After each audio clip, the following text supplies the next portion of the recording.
had some friends, some lady friends. All went to the park in there, had a little party. Saw Greece at the 3, 2, 1, go. All right, we are back. We are at the Craft Emporium. It's Thursday night. Top of Ohio Radon in the garage. A little better scene here tonight. The boys are kind of up and cranking a little bit. We are missing owner proprietor Brian Harmon. He's out with the flu tonight. So Tanisha's manning the ship. Want to give a shout out to Paul Newland at Top of Ohio Radon. Paul is a guy that'll come to your house and test and fix your radon levels, get you right. Call him at 937-935-2806. He'll come out and make sure that your radon levels are correct, and if they're not, he'll take care of them for you. We appreciate Paul and him supporting us. I know he likes to listen on YouTube. He's still thinking about, now he's already thinking about the Bengals off season, thinking about their draft picks. He takes his Bengals very seriously. Tonight, just one guest. I think Coach Miffs is going to swing in at some point and give us some updated standings. We believe that George Kennedy and Jay Clement are probably the odds-on favorite to win that $25 gift card, but Coach Miffs will give us the official standings soon enough. Looks like that is happening as we speak. So we got Jay Clement at 9-3 and George Kennedy at 8-4 are the only two left alive. George is going to go opposite of Jay if he wants a chance in picking the Super Bowl. So, George, you're going to have to find out whatever Jay goes. And he's going to fade his son, Jake, and feels like that's the way to win. But so we got a week off here this weekend. No NFL. The 2-week gap for the Super Bowl. We're looking at the Kansas City Chiefs, who have schemed their way into another Super Bowl, according to some.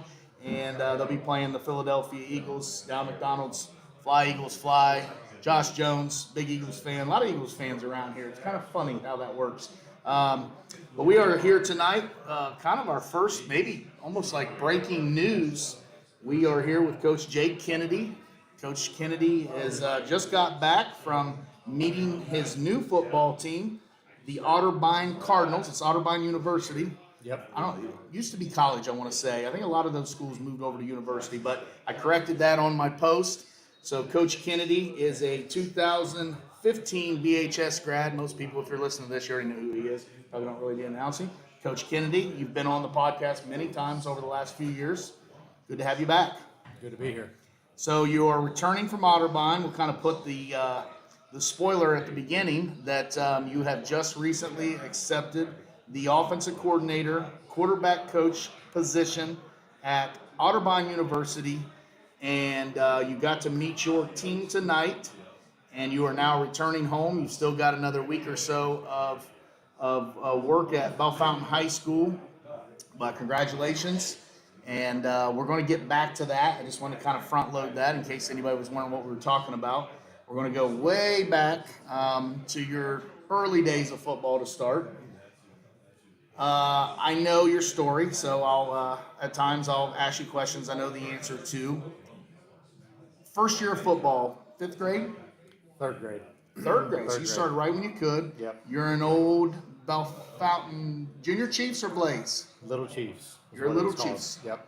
Never the Blaze. Always the Junior Chiefs for you. No. Started with the Little Chiefs as a third grader. And didn't really have like a position back then because I was kind of like short and stubby and a little bit fat. Not really like super athletic or anything, but thick. Yeah, thick.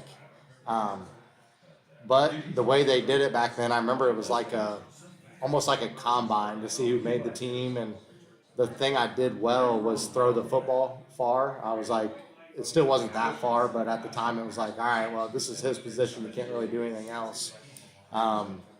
So yeah, in third grade, I made the Little Chiefs team. I remember being like so excited when I got that phone call. And then we get to the season and I absolutely hate it. I'm the backup on it'd be called what, the JV Little Chiefs team, whatever. The younger team. Yep. And I was horrible. Got hit a bunch, threw a bunch of picks. Anytime I got in, it was usually mop-up time, and I just didn't like football at all. So then, after that season, I basically went home and said, Mom, I'm done playing. Football's not for me. I want to focus on basketball, whatever a third grader says back then. I can't really remember what I said, but yeah, I knew I was set on not playing. And my mom, which thankfully she was like, "You're not quitting. You're going to keep playing. We're going to figure this out." Yada yada yada. So that's after that year is when I opened up into the portal, and Don Hensley picked me up for the Bellefontaine Blaze, and it was one of the best decisions that I could have made. So a couple things I want to note there. First of all, a lesson for any possible listeners that are in the youth sports world, which I'm knee deep in it, that just because a kid's not very good in the third grade, let's not write him off. We want to keep that guy around. He may be in the future a guy that we can play quarterback. So there's a lesson there. Also, obviously, your guy, Don Hensley, you've been very vocal about that in the past. You give Don a lot of credit for your athletic career, that he was there when you were at a young age, and he kind of was the kind of guy you needed around. And he is, so you go to the Blaze then 4th, 5th, and 6th. Yeah. Do you stay, you're a quarterback there? No. Offensive line? That's where it got fun. I basically made it known, like, I don't want to play quarterback. Like, I'm not very good at it. I'll play whatever else. And I remember him calling the home phone at the time, and he's like, "Hey, you're not going to play quarterback. We always need linemen. You can play O-line."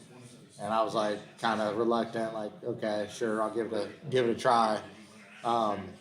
So I played O-line that year, and I loved it. Like I said, I was pretty like short and stubby back then, and I had a really good time. Our team wasn't very good, but I had a lot of fun.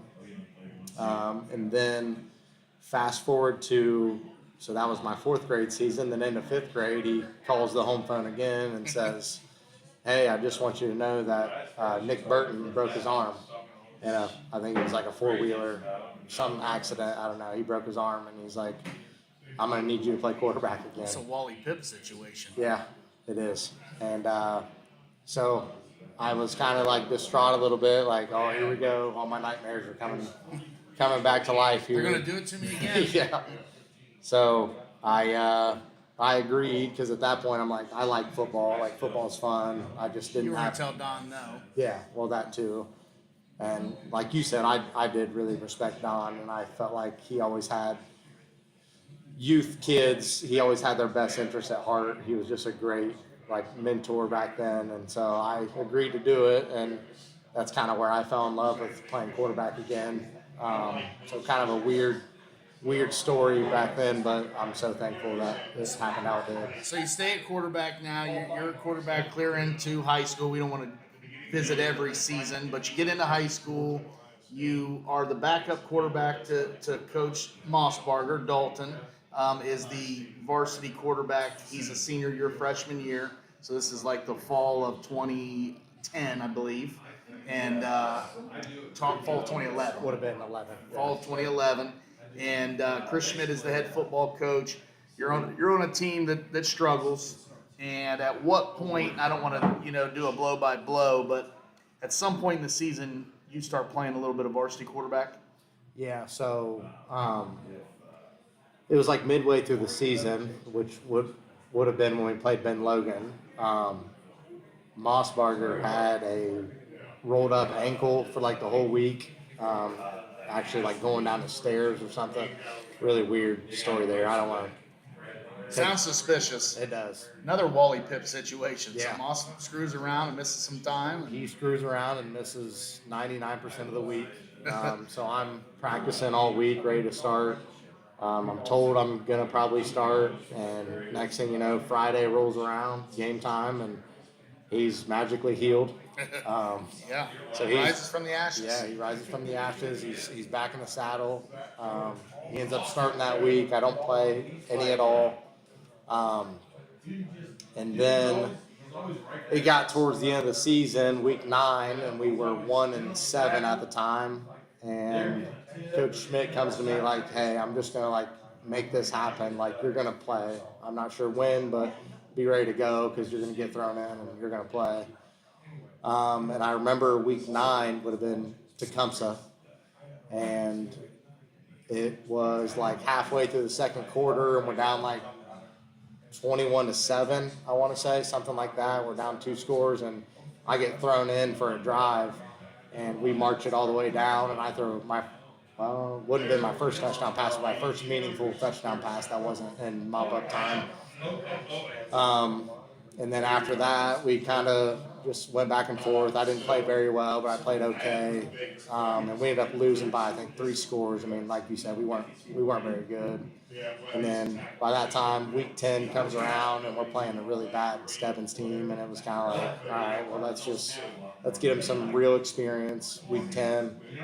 And we scored 70 points. I don't want to take credit at all because the offense was like throw Moss goes and plays running back. Yeah, give it to him in space basically because he was our best player overall, no doubt.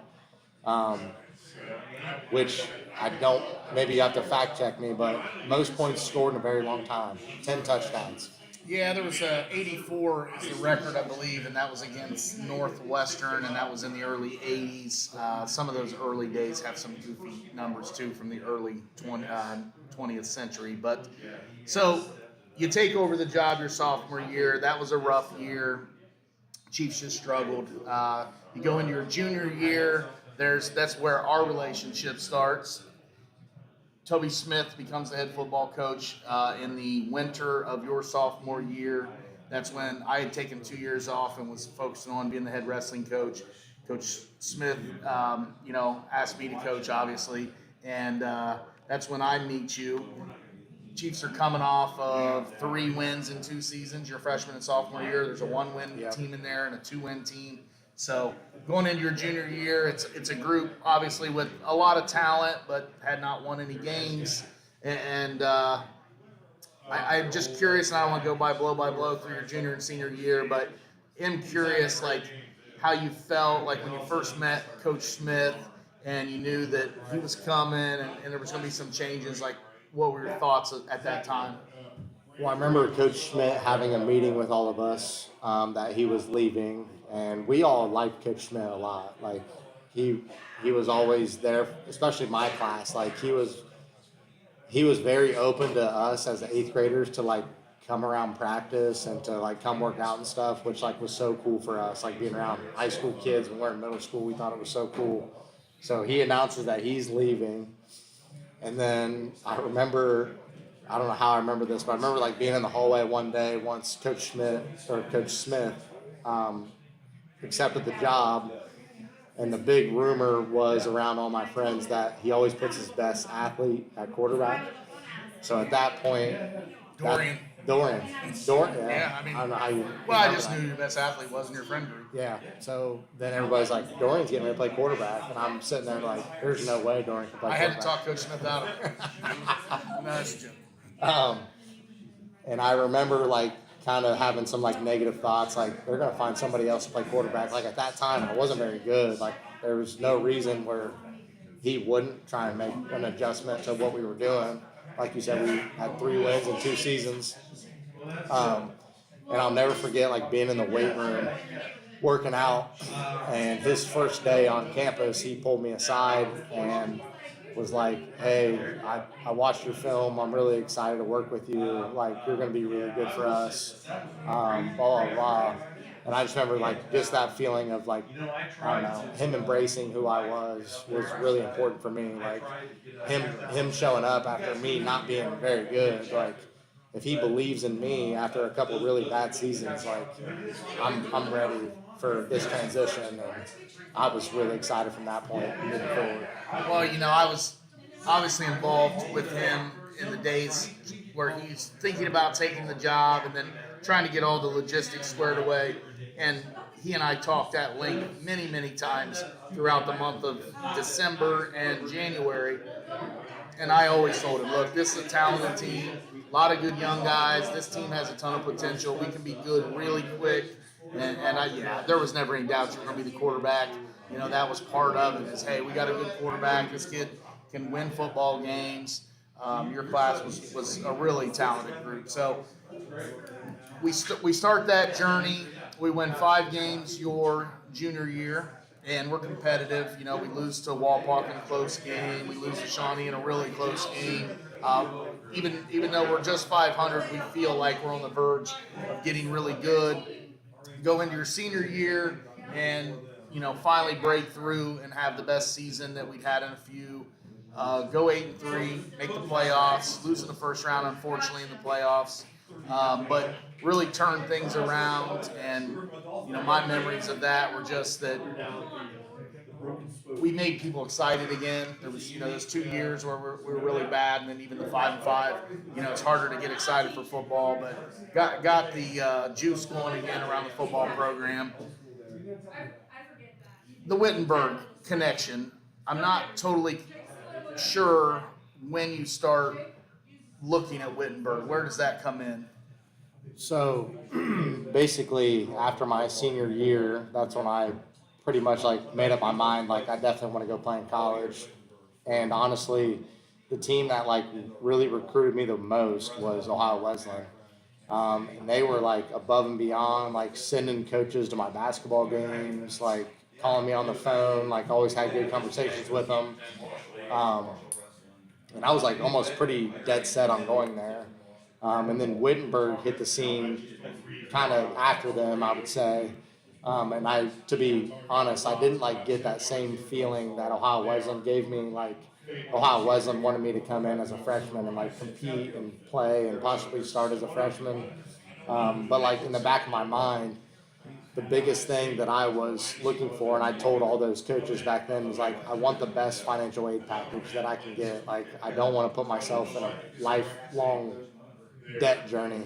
I want to play, and I want to compete. I want to be on a good team, and I want to pay the least amount of money, basically. That's a mature thing for a kid, because I mean, you and I both watch guys go through this stuff, and we roll our eyes at times with how some guys handle it, and they're kids. But that's pretty mature that you were thinking like that, because we live in a world where it's more about what we can share, and that you were worried about money shows your maturity.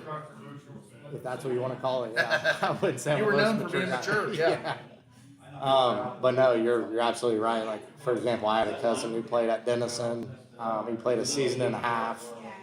He was there a year and a half. He played 2 seasons, and he dropped out and had over $40,000 in student loans. So like, being able to see that was kind of like, all right, I got to make sure I'm not paying $40,000 a year. Like, it's got to be something I can manage. So it gets towards the end of my basketball season, about time where it's time to make a decision. And I remember being ready to commit to Ohio Wesleyan, and Coach Smith called me, because he's a Wittenberg grad. And he called me on the phone and said, hey, I just talked to Coach Fincham at Wittenberg. Basically, they can beat the financial aid package at Ohio Wesleyan if you commit right now. It was like, pressure's on, it's now or never. And I said, I'm in. And it was obviously the best decision I could have ever made. Coach Fincham, I mean, I'm sure we're going to get into that, but he's just the best coach ever. Any young high school kid could imagine playing for. It was just awesome.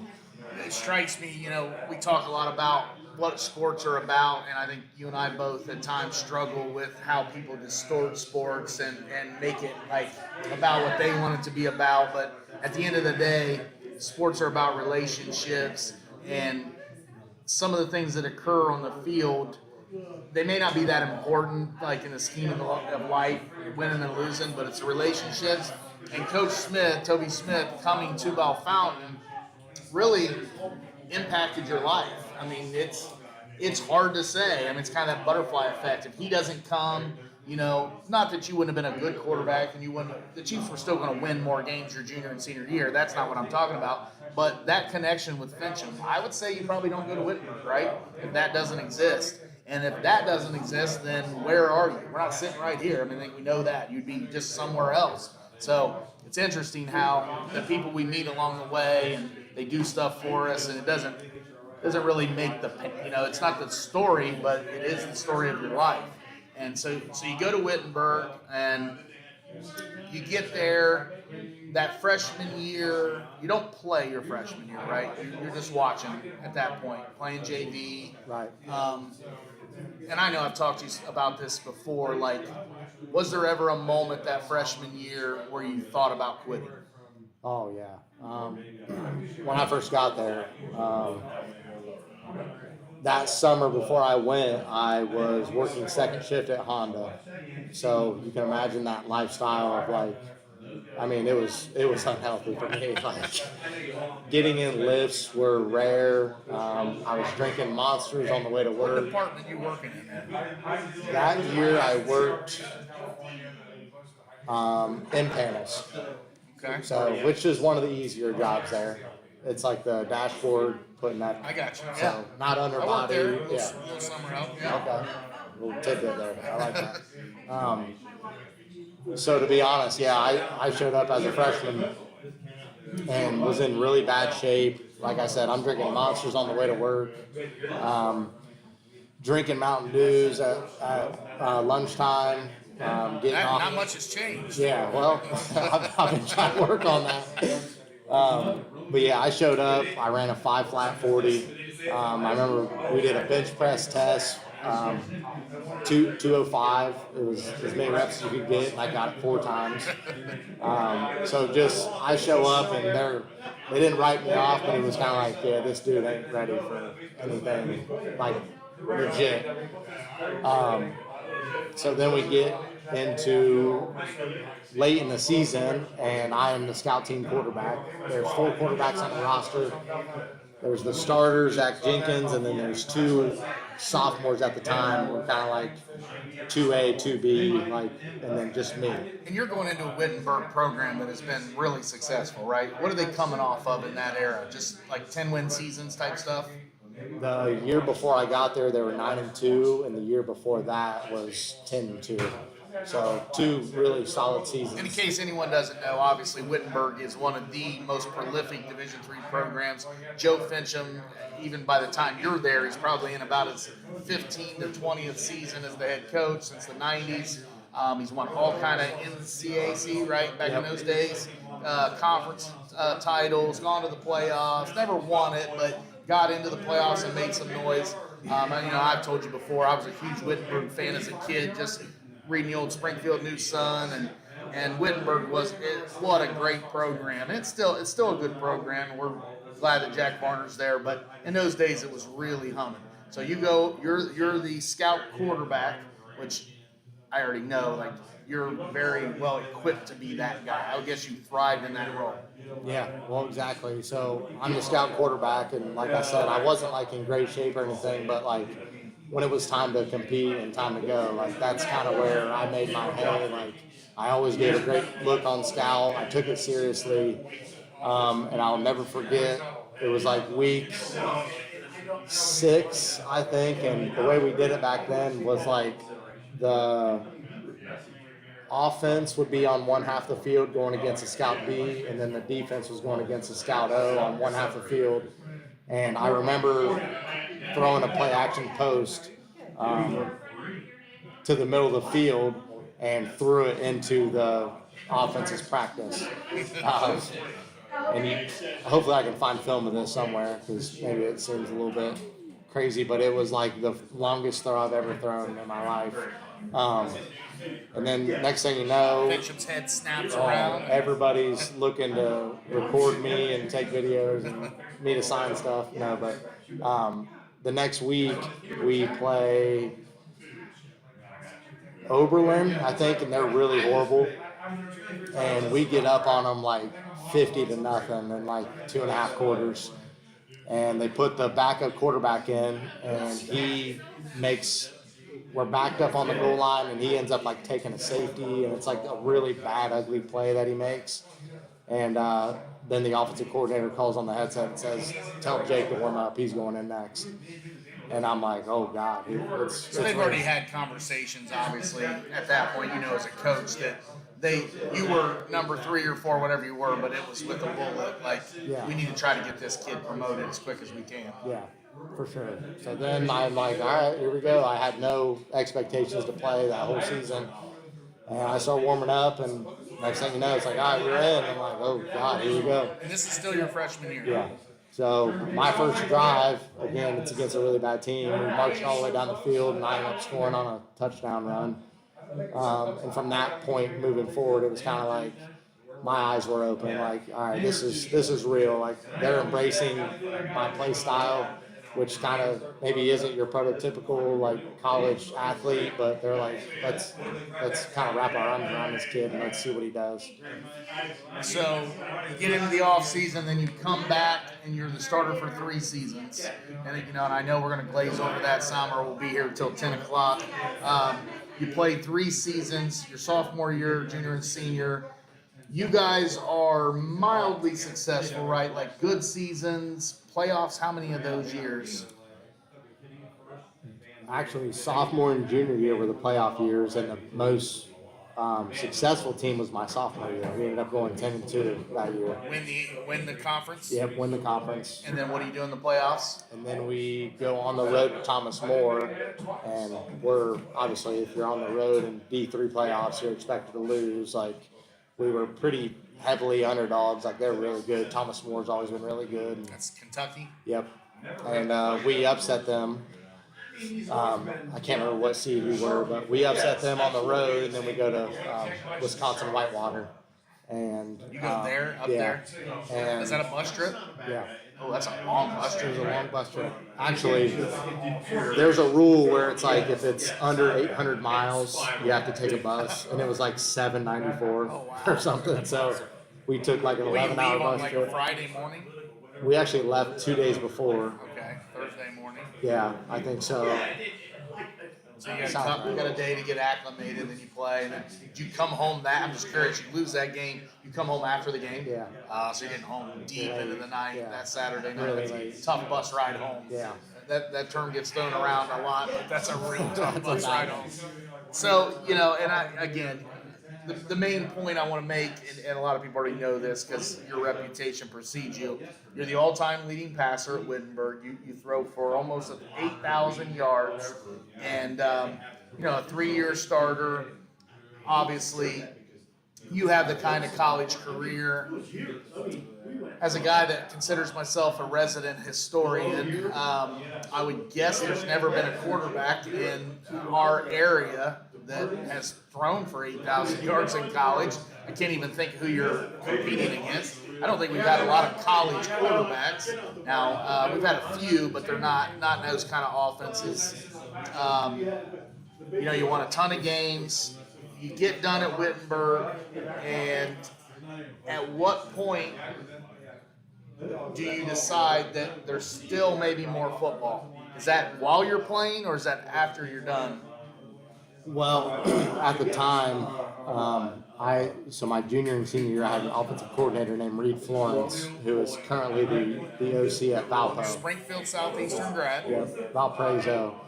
And I remember setting goals with him before my senior year and just being like, I want to play in the NFL. I know that sounds like really lofty and crazy, but I'm like, I really want a shot. Like, I do, because he played at Wittenberg and he was at the Bengals rookie camp. And I was kind of tracking down the same type of career that he had. So that was like my ultimate goal. And then 7 weeks through my senior year, I was actually the number 1 quarterback in all of D3 in every passing category there was. And then 8, 9, 10, kind of a drop off. We lose a game we shouldn't have, and just my stats ended up being from number 1 to like top 15 in the country. And I remember accepting a job offer with Stanley Steamer before the season, just like a nice insurance, like whatever. I got this to fall back on no matter what. And I remember sitting in class, just kind of like messing around. This was right after the season, messing around online, like posting some of my highlights and stuff. And then that's when the overseas thing came about. And then I had multiple teams reach out. And I was like, post to like a database. Yeah, Europlayers.com is the name of it. And they go on there, they see you.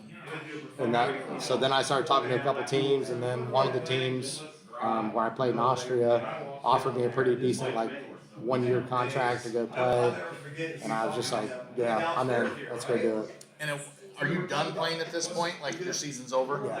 And this is in the winter? Yes, it would have been like January probably. And this is the Graz Giants of Austria. And so, what month are you heading out there? We're talking spring? Yeah, I think I left in like February. You get out there, I mean, is there a moment where you're like, what the heck am I doing? Like, where you touch down and say, what the hell is going on here? Well, I remember like my mom and my grandma were the ones who took me to the airport. And I remember like getting on the plane and me kind of being like, what the hell am I doing? Like, I'm really going to Austria to play football. And we get there, and then a couple of days go by, and I remember being at practice one night and just like looking around, and like Austria is so beautiful. Like where the city was, like right beside the stadium was like a huge like mountain of trees where like when the lights were hitting at the right spot, it was just like so awesome. That's how I actually pictured Austria. Yeah, It's awesome. that's exactly what it looked like. And I remember just like standing there like taking it all in, like how amazing this opportunity was. So like any negative thoughts I had just like went out the window basically. How many people on your team and coaches spoke English? All of them. All of them. Yeah. Oh, that makes it so much easier. Yeah.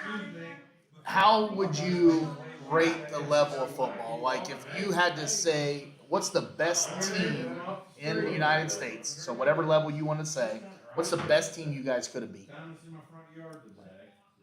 We could have beat Wittenberg? no. Okay. Urbana U? Maybe like when they were just kind of. Well, just it makes it easy. There was a team called Elmhurst. You ever heard of Elmhurst College? New York? D3, I think so. Yeah. They came and played us. Okay. So Wow. like, some schools do that. Some D3 That's a schools. trip. Yeah. So they came and played us and we beat them. Okay. So low level D3, I would compare it to. So it is, and how many Americans on the team? 2. And who's the other guy? His name was Dylan Dixon. He was from Saginaw Valley State, safety. Okay, good school. Yeah, he was good history. Who the best players? So like the best players you played with, how did they get there? What were they doing? Just how did they get good at football? They played in they didn't play in high school, right? It's all club there, so it's like basically. Be like if a kid in Bellefontaine is playing hockey. Yes, like, exactly. It's just like Yeah. kind of go do it, but you can't do it for your school, and they don't do high school sports so much in Europe, right? No. So yeah, that's exactly how it is. Now, did you have we've talked about this before? Like, are some of the linemen totally out of shape and just like factory workers? Yeah, well, exactly. Yeah, I remember the best player I played with over there, best like European player. His name was Florian Bierbaumer. He's actually a professional athlete now. He's like really good. At what? Football. Oh, at football. So there's like a whole new league. I don't want to go on that path because we'll be here forever, but there's a whole new league there that like is a legit professional football league over there. It's just in Austria. Yeah. And he was, just like you said, he was a factory worker. I remember one time getting in his car, he was picking me up to go to the stadium, and on his floorboard, like where my feet were, there was like 8 Fantas that had been drank and like 20 packs of cigarettes. Like it was, that's kind of the vibe. It was just like, we do this for fun on the side. Fanta and Marlboros. That's Austria football. And I've tried to pick up on that. We'll see how that works. That's awesome. So you come home and you're able to get on in Germany. So this kind of gives you a little bit of clout, I would guess. Like you did well in Austria, things went well, and you go back into the portal, kind of, right? And it's basically a European portal, and you sign on with the Braunschweig Lions, Germany, which is a huge step up, right? Like we're talking much better football than Austria. Yeah, they were the number 1 team in all of Europe when I signed to play for them. And so this is right before COVID, pre-COVID, late 2019. You get over there, you're getting started, and COVID hits, and they send you home. Like pretty much all across the world shuts down. That's how your journey gets back to Bellefontaine High School. You get in touch. I'm trying to think of where I fit into this. Coach Brown and I have a conversation. I don't remember why or how. Like, it's known that you're back, and we're going to reach out to you. I do remember being in Coach Brown's old classroom and you coming in. And that was the first time I'd seen you in a while, and it was like you were just back. And I don't think we really knew what your role was going to be. It was just you were going to be here. And at that point, you start your kind of off the grid quarterback academy, free COVID academy that is located in a random field in DeGraff, correct? Yeah. And those early days, it's Riley Neer, Tavian St. Clair, anyone else? Ethan Moore. Okay, yeah. Tucker Newland. Okay, yeah. Tucker Newland. Yeah. Son of top of Ohio Radon's Paul Newland. And these guys are just going with you, and you're going to throw the football. Yeah. Now they're paying you a little bit, you make a little cash. You're kind of like you're just, hey, can I make a little bit of cash here? And at some point, then it becomes obvious, like, okay, you're going to be here for a while. You're not going back to Germany anytime soon. I remember those conversations and me saying, like, look, they're not going to start that league, because I was kind of a COVID expert around here, some called me. I was like, dude, they're shut down, I promise you. So at that point, I'm the offensive coordinator. That is the first year that Coach Smith is gone, so it comes full circle. Coach Smith leaves. Coach Brown's now the head coach, and I am back as the offensive coordinator. You know, we talk to you, hey, come coach the quarterbacks. Tavian St. Clair is going into Tavian's going into his 8th grade year. Riley Neer is going into his freshman year. Ethan Moore is going into his senior year. And so we coach together. You know, obviously myself, you, Coach Brown, a lot of other guys, Mifsud, Jonesy's coaching back then, Bianski, Caudill, I think's with us in that first days, Clifton. Egler, I think, is immediately with us, and we do the COVID year. And the COVID year is just, I don't know, in some ways it was great, in some ways it was awful. We have a really crappy season. It is really difficult to get any kind of normalcy. We go like 2-6. We lose in the playoffs to Columbus South. On the road, which honestly is one of my favorite games ever. If you can have a favorite game that you lose like convincingly, I think it's that game. Like, I don't know what it is about that game, but I look back with fond memories. I think because there wasn't a whole lot of pressure, and Columbus South was kind of a cool team. Like, they kind of have a swag to them, and they kind of smacked us in the mouth. And I think we kind of respected them, and they told us to go back to Logan. And most people don't know what that means, but we had people heckling us outside the stadium, screaming, "Go back to Logan!" And we have used that term many, many times, and probably will forever. But we did, in fact, go back to Logan, and we got better from there. And that next year, you go to Germany. So you leave for Germany. Finally, Germany opens back up in like the winter.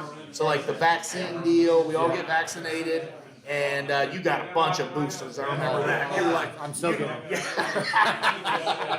So you're as boosted as you can be, and you go to Germany, and you're there from like the spring, maybe late spring through the summer. And you're not with us. I think sometimes we kind of forget that. You go there. How much better? So now I want to stop there. That team, who could you beat in Germany? Give me the highest level team you could have came back here and beat. You could beat Wittenberg. Yeah, I would say yes, because the rules in Germany, number one, were different than Austria. You could have up to 4 Americans playing in Germany, which is just huge. Now you got 4 good players too. Yeah. And this is more of like we're recruiting guys to come play. They're paying non-Americans to come in. And we had a really good team, honestly. I mean, we were 5-5 that year, but just overall, like our team was so much better than the team in Austria. We're watching. I mean, just like to explain how much bigger it was. We're watching you on streams. I'm paying money, and we're going into the DLC, and our team is watching you play. I bought a New Yorker Lions coat, which is sharp. Yeah. I grew out of it. I've given it to you. I think I sold it to you, actually.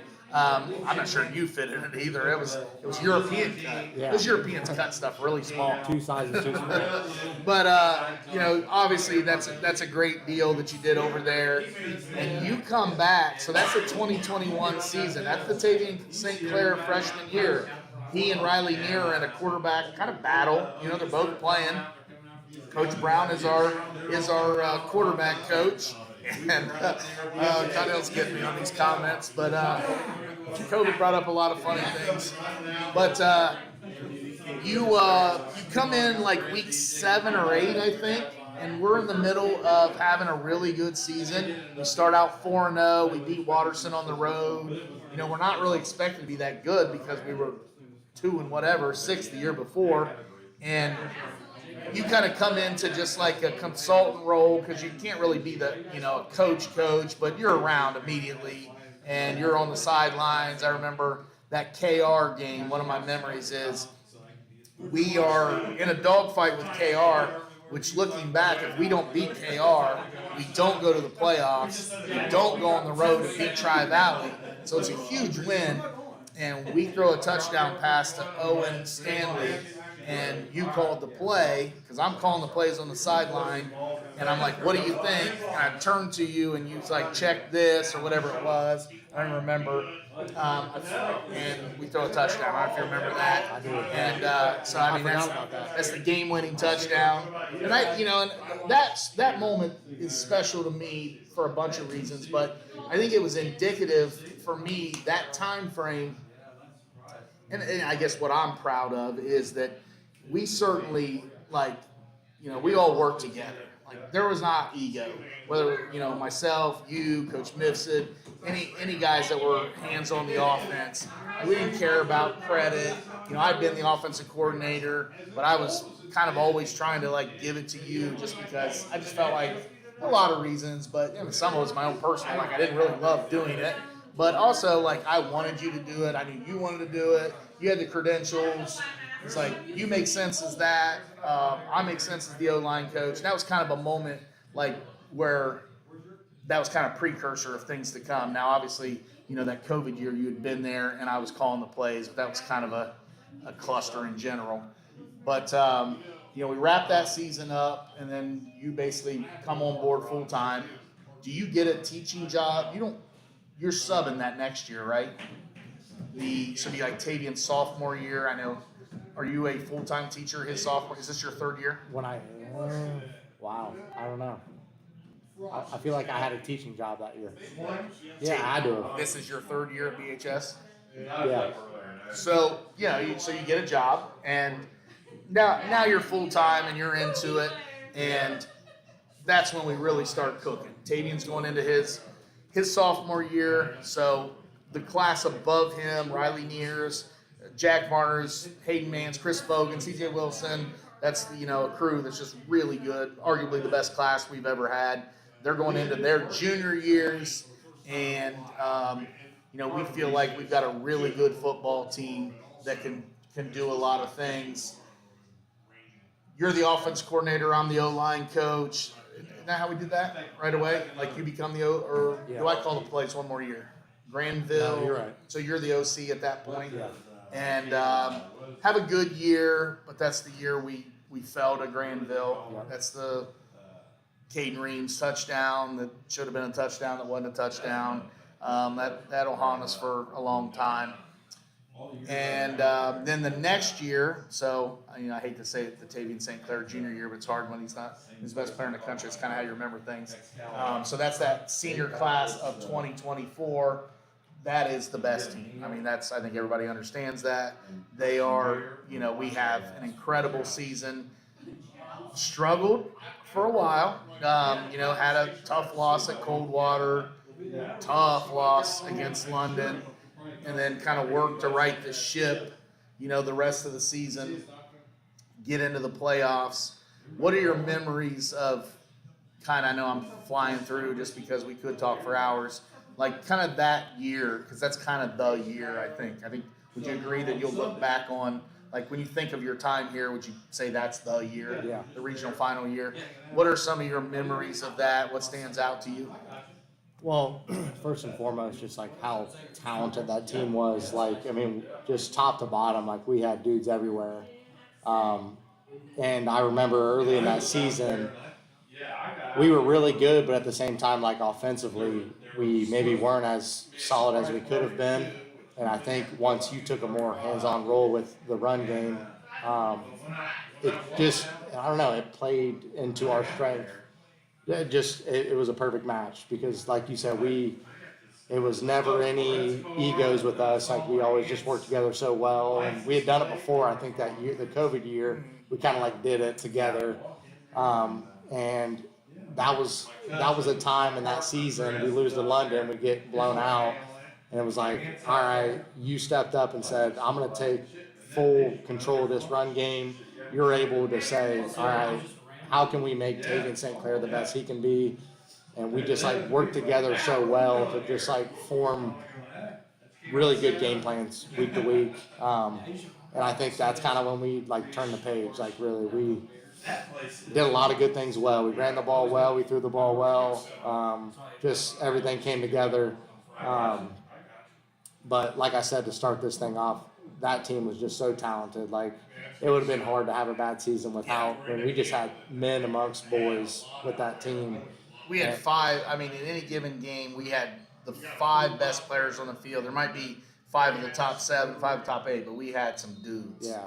And they're proving that at the next level. Now, I don't want to cut you off, but the one thing that I remember, the football stuff obviously was great, but the memories of that run, especially, like that was where it felt like we were cohesive. And again, sports are about relationships, and I think a lot of people screw that up. They make it, into things that it's not, and and people get wonky with credit and social media. But at the end of the day, it's like we're on this journey together, and we're getting these experiences together. I'll never forget. I've said this before. I love the road. Like I'm one of the few people that say I'd rather play a playoff game on the road because I love getting in my MDX and Dallas Williams riding shotgun and Sudsy and Eggs and Coach Patter in the back seat. And honestly, those trips and those playoff games to London, obviously whipping on John Glenn at home was cool, and I'm glad we did that. But going to London and beating London and standing on the field and enter Sand, I think it's Enter Sandman, right, that they're playing. Yeah. The lights are flickering, and then we do the same thing the next week against Granville, and then even the trip to Marion Harding to lose, unfortunately, to Waterson. But what a thrill. I mean, it was, the thrill of my coaching career. And what makes it so special was the relationships, like getting to experience it with you and all the other coaches. And, a lot of young coaches, and I really like that. Like, youth brings energy, and it brings, a little bit of fire. And, I think what we had, it's the old, you're not a big office guy, but the old Andy Bernard quote of, I wish they told you when you were in, like, the good old days when you were in them. I'm butchering that, but, there is something to be said for that. Like, you look back and, like, those were the times. We had a great time. We always had a good time after games. We were good at getting together. Like, if we have a big win, we don't need to go to bed right away. We can enjoy this thing, and tomorrow's going to come, and we're going to have to go back to work, but we can enjoy this a little bit tonight. How was it? And I know I'm starting to hijack you a little bit, but, some of that run there at your alma mater, how does that feel to be back, a place you were quarterback and all that? Well, the biggest, which my memory is not great. It just like never has been. But I remember being up in the booth at London that season that we were just talking about, Tavian's junior year. Just like looking over at Mossbarger because he was up there with me. Like, I had some explicatives to say, but like, oh my God, we just did this. Like, we just got routed by London, 36-6 in the middle of the year, and honestly, our like world came crashing down after that. It's like, oh my gosh, are we not as good as we thought we were?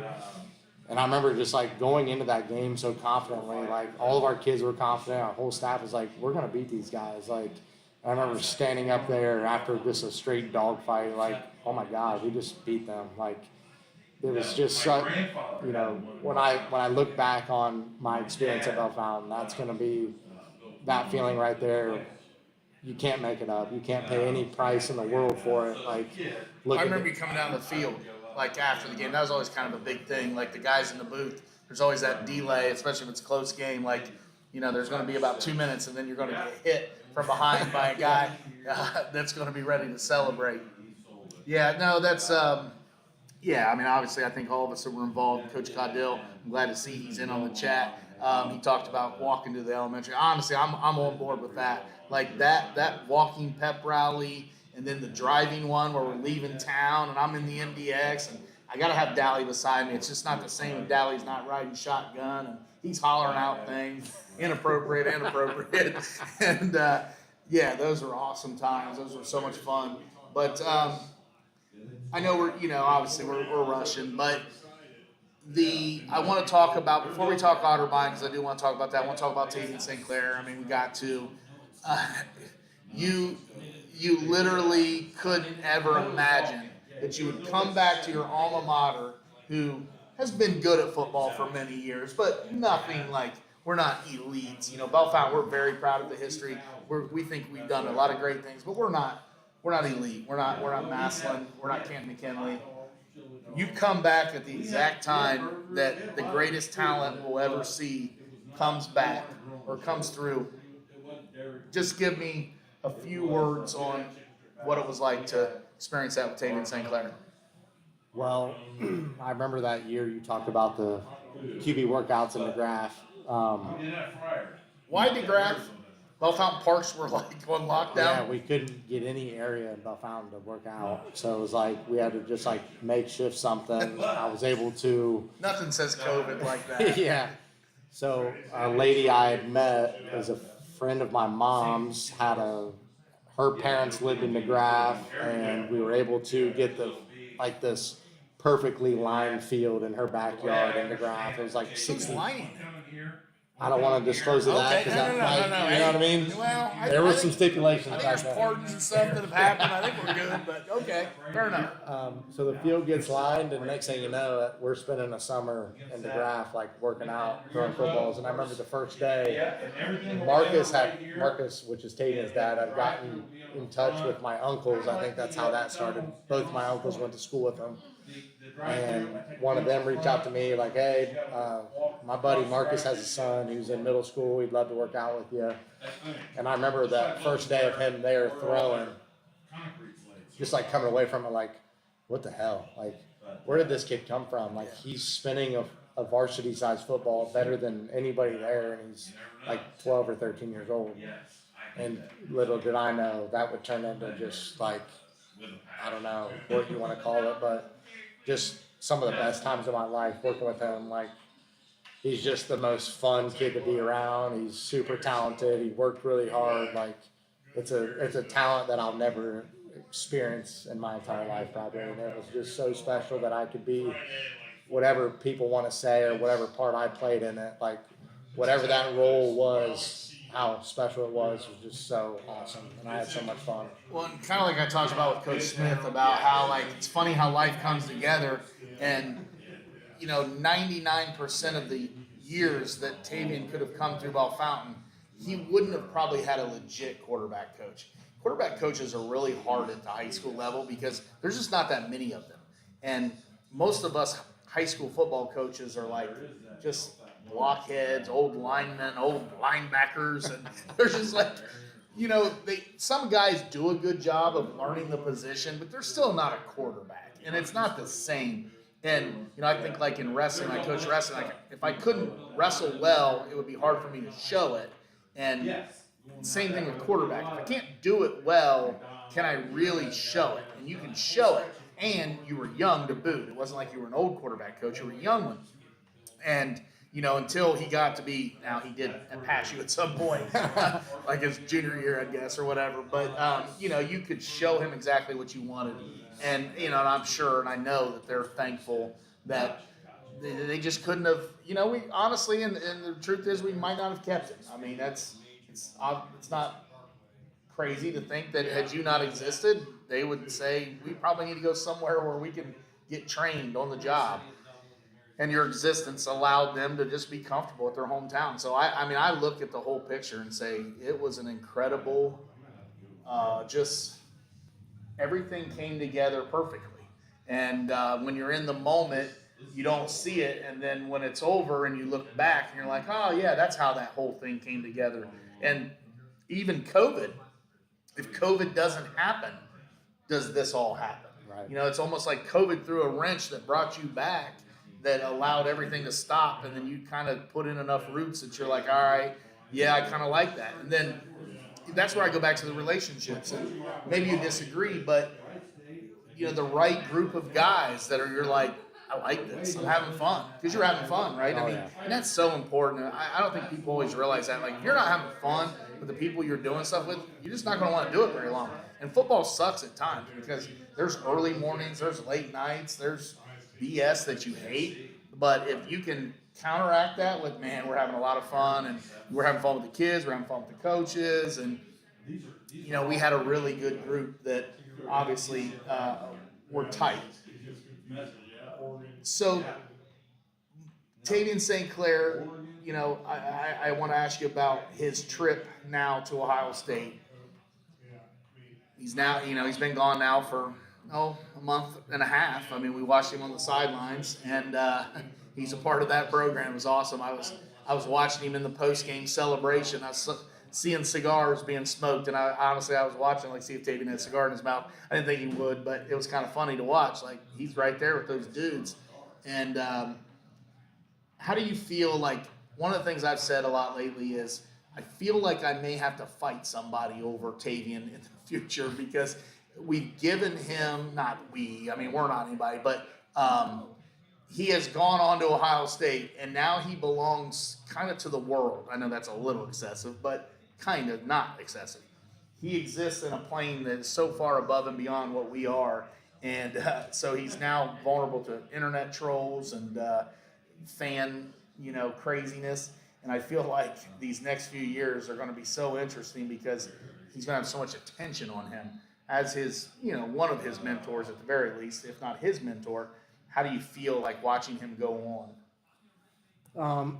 I mean, it's like bittersweet, obviously. Like, you know, there was times when he was like a sophomore and he was getting all the looks that he was getting, where it was like, I wish this time would just slow down. Like, I know how that goes. Like, that happens in everybody's life, where at the snap of fingers, it's just done.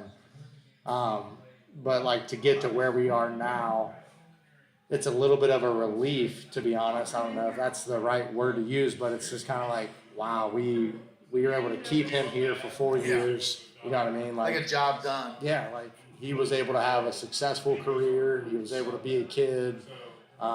There was never really that much crazy stuff going on around here. Like, we were able to keep him safe, for lack of a better term. But the Bellefontaine program in general, you know, coaches, players, support staff, did a great job of protecting Tavian. Like, he was not exploited. You know, with his talent, exploitation can become, things can get goofy and things can get drama filled, and really there was just none of that. He was able to be a kid until the very end, and you know, a lot of people get a lot of credit for that.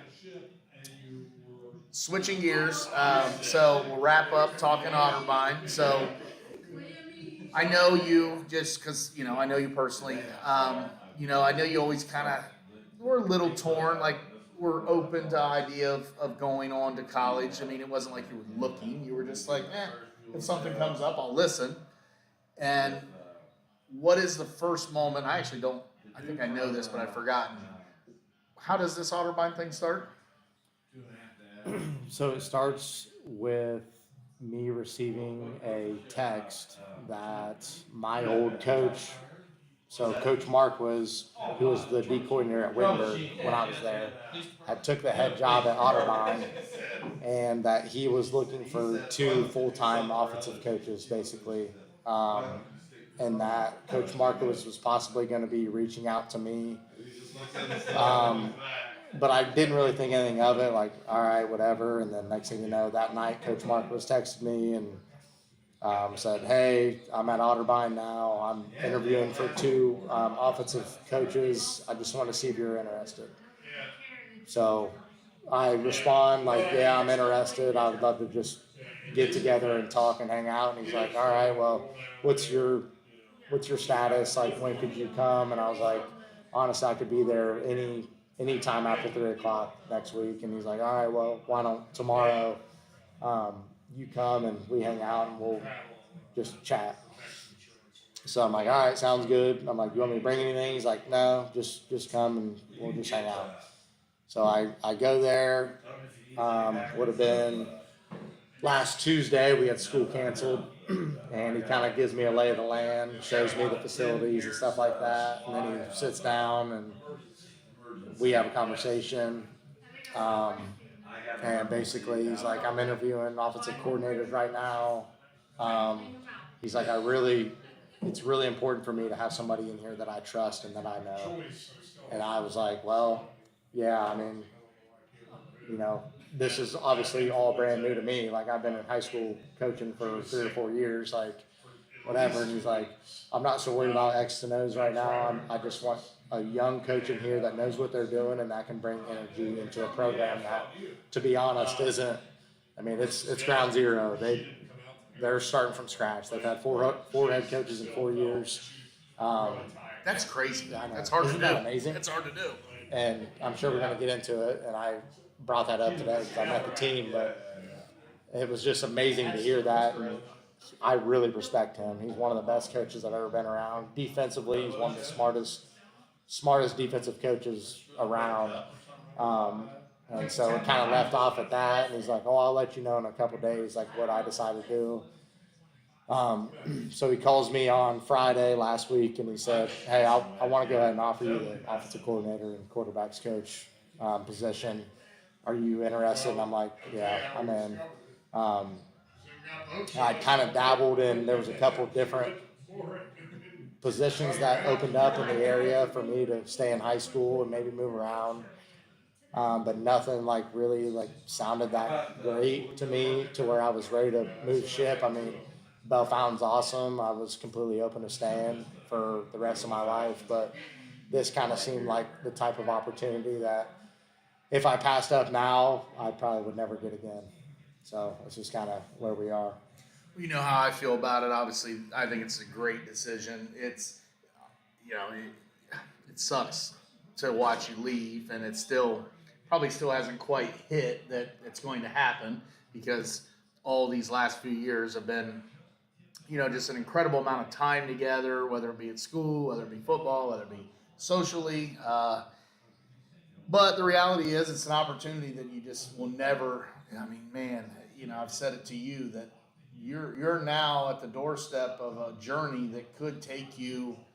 I shared that yesterday on Instagram. The guy that the Patriots just hired, quarterback, he was at John Carroll.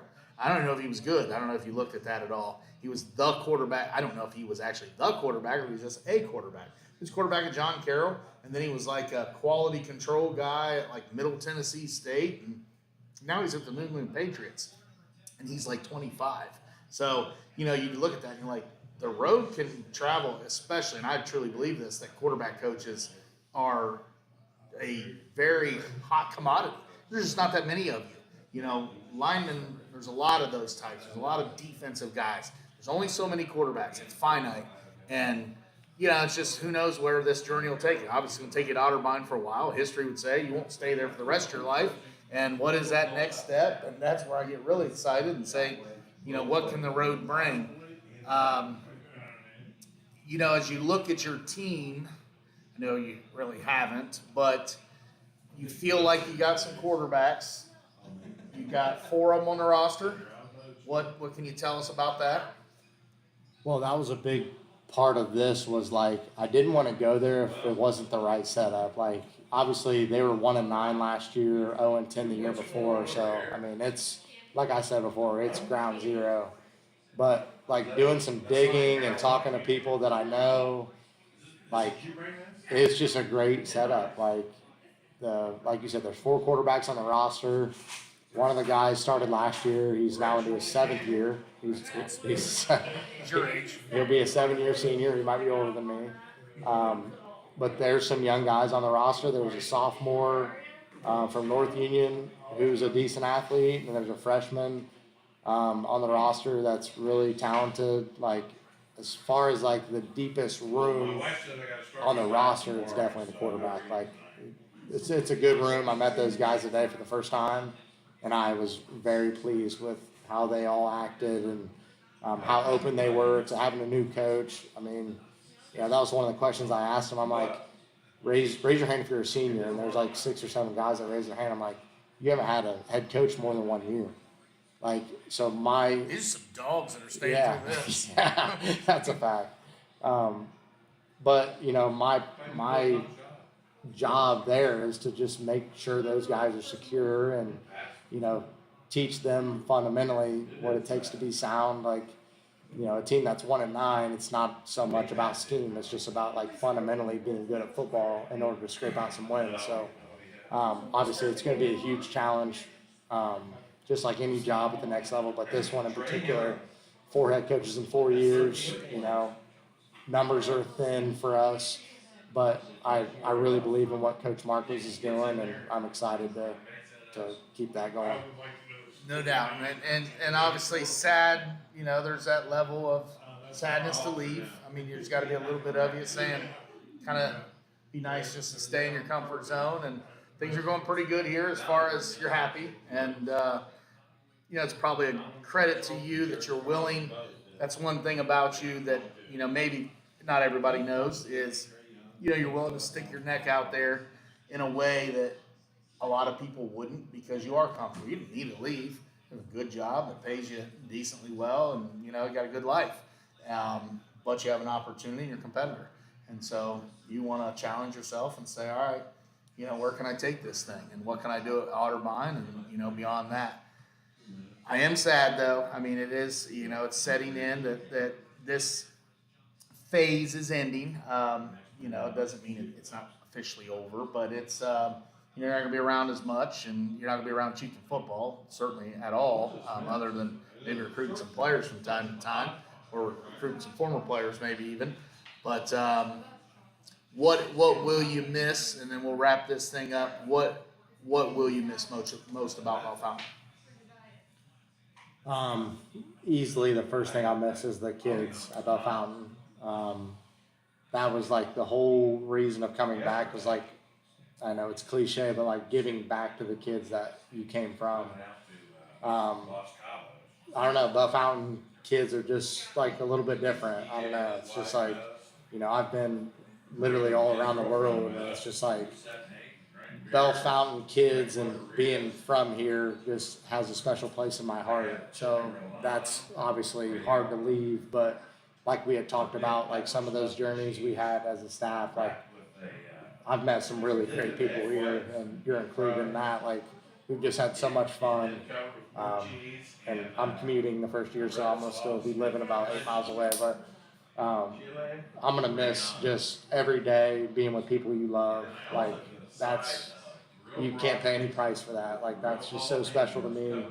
And it's sad, but at the same time, at this point in my life, it's kind of like, it's bet on yourself and let's see what happens. I mean, I love the idea of being comfortable and, having a great job and stuff like that. But, I'm 28 years old, so, I could always end up back here. They'll hire you back. Yeah.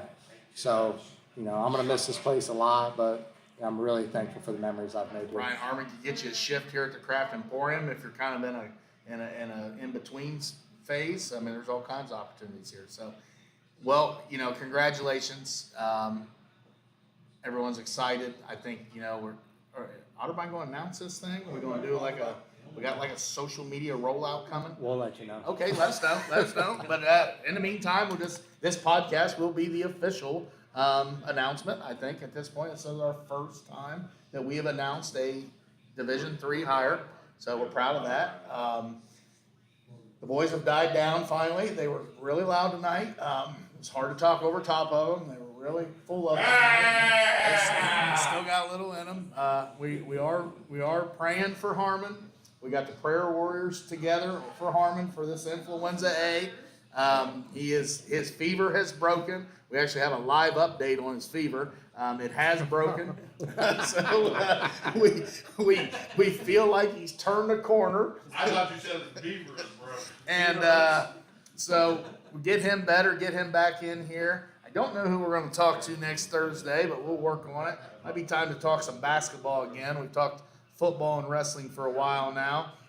Garage Sports, tomorrow we'll be putting out our Athletes of the Week.